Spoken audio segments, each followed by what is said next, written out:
Morena, tēnā koutou, kua hui mai nei, ta lofa lava. My name's Paul Gestro, and it's an absolute pleasure to be your host here today. We've had a golden weather for New Zealand trade policy.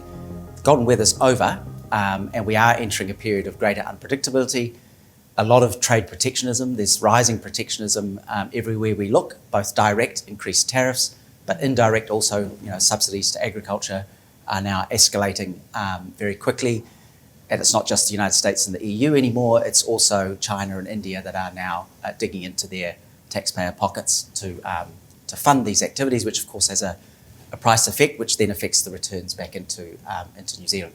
Yeah, well, immediately when I was called in there, working with Rob Fife, Brendan Boyle, Mike Bush, what we were dealing with was crumbling supply chains. They were absolutely just evaporating. And I think the media and I think the commentariat talk a lot about the government's interventions, and they ignore the fact that every business actually fights like hell, and every business in New Zealand fought like hell to actually get through it and reorganise. And I think they deserve the vast majority of the credit as opposed to the civil servants. Have we come out okay? Yeah, I think I take the point of Vangeli in relation to the lag effect. There's things in motion at the moment that we can't quite see. In some ways for us, the start was, I think we deal with acute situations better than chronic situations sometimes. You can see it, it's an emergency, people rally round. So I think it's understanding that that chronic phase is, we felt was a lot more tangible and manageable, and now it's getting a lot more nuanced. Overall, I think we were surprised at how well we did over the course of the year. Our trade volumes in 2019 were record highs, and we didn't quite make it there this year, but it was pretty close. It was just under 1% down. And obviously within that, there were sectors that went up, such as dairy, but there were also sectors that went down, things like seafood, particularly into those food service channels.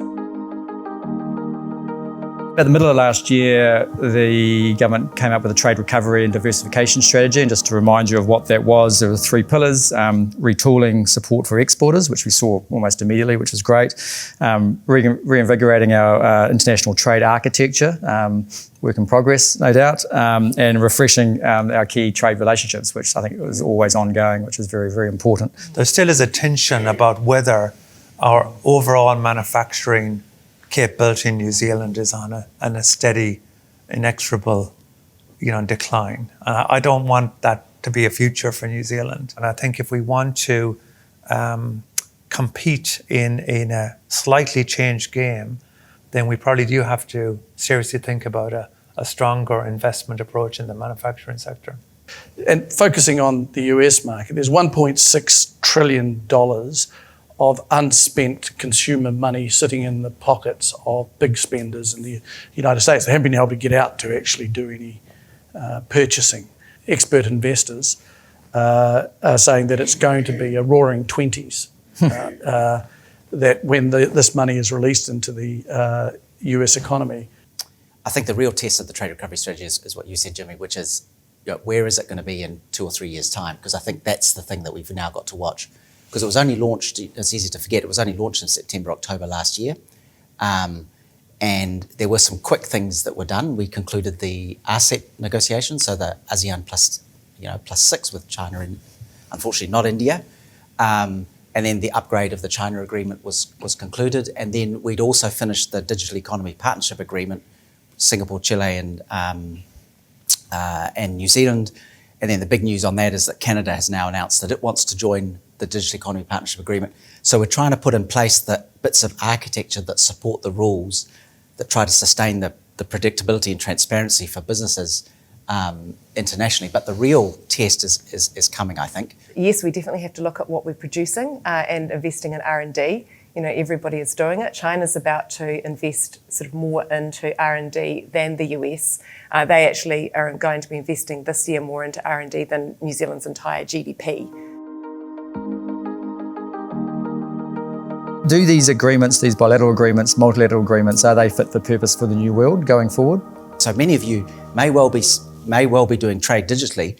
It's important to remember there are actually no rules out there that really govern this trade. Now that matters because if you're sending an electronic certificate to prove the origin of your product and the other side doesn't want to recognise it, that's where the rules come in.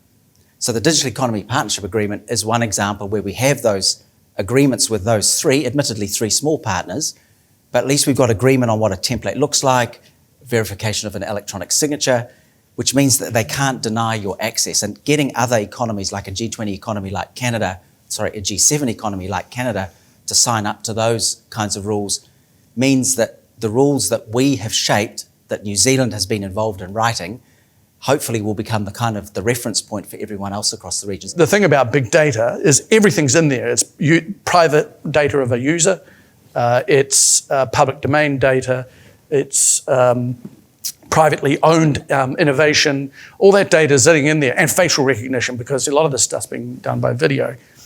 And so the rules and how we govern that and protect people's human rights, how we protect property, how we protect stuff for the public domain, for the public good, all those rules need to be created and all the businesses need to organise their frameworks around that. Contrary to what some people say, I don't actually think it's the FTAs themselves or the FTA upgrades that create the complexity, because ultimately most of the commitments made in FTA bind the governments that are party to the FTA. They don't actually bind business. Business doesn't sit around reading FTAs. So that's not where the complexity comes from. Yeah. Any provisions that are actually going to impact upon a business are going to be incorporated into domestic legislation, regulations, rules and policy guidance. So lawyers and regulatory specialists know exactly where to look to find out where the rules are. That's not the complexity. The complexity comes with this proliferation of rules that affect international trade. So if you're a agri-food exporter, it's the proliferation of rules governing food safety, supply chains, packaging, labelling, marketing, taxation, e-commerce, digital. And what we're seeing around the world is that regulators are becoming more prescriptive. In some countries, it's very hard to even work out what regulations there are because, for example, in Saudi Arabia, up until very recently, a lot of the law wasn't even written down. So I think that's where the complexity is, not in the trade agreements themselves. Yep. Businesses are having to re-gear their factories, their processing plants, their transport distribution networks to provide an assurance to the importer who's taking their product that yes, this supply line is fully secure, all the workers have been tested, they get tested regularly, all of that. So the Chileans are doing that, the Latin Americans in general, EU businesses. New Zealand businesses are not, because we don't have community transmission. And so successfully so far, we've been able to project that out and say, we don't need to do this. I'm afraid that's starting to change. And the current dynamic around MIQ, which is essentially like buying tickets for Beyonce, essentially it opens up and everybody gets in and tries to buy them, is not that great when you're trying to get people to say, will you go and do a 3-month stint in Indonesia? And when you're away, don't worry, we'll try to get that ticket for Beyonce for you. And if we can't, well, we'll figure it out in 3 months later. That is a challenge. So I think we keep thinking about the technological ins, the trade-ins or whatever. Business is still a lot about people being in rooms together, building rapport, etc. I think we're at a largely critical point at this moment because the government is dealing with quite a schizophrenic public. On the one hand, we have zero tolerance for any outbreak of COVID in the community.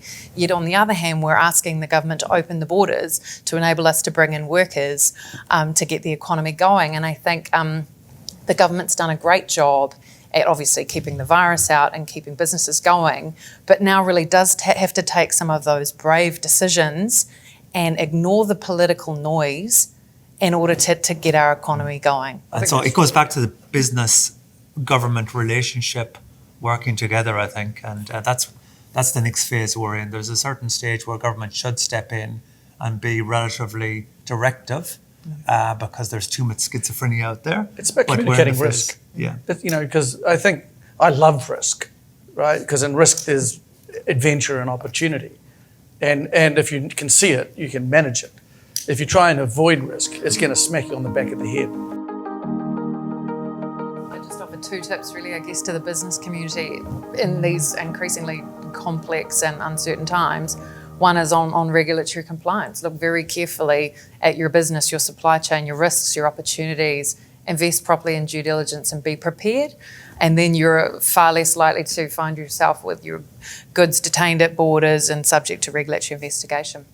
And on the contractual side, just be careful, just have an international contract, ideally one that favours your position, because what we are seeing is in tough times, people litigate. And if you don't have a contract and you've got a dispute with someone in China and the Chinese government's involved and you've got no contract, well good luck resolving that in your favour. So, And good lawyers, of course. yeah. So just do your homework, really. The key thing that I always say for the China market is going back to the basics, like Sarah said, and make sure, number one, that you have your trademark protected right at the get-go, particularly if you're dealing with Māori names, which are very similar to Chinese ones. I think that is probably one of the most important things. And I think it is really important that all businesses think really carefully about the hedging and the balancing of their risk. That is really important. And I don't need to tell you about, over-dependence on particular markets. The price will matter, but you also do need to be thinking about the way in which you manage your portfolio of risk.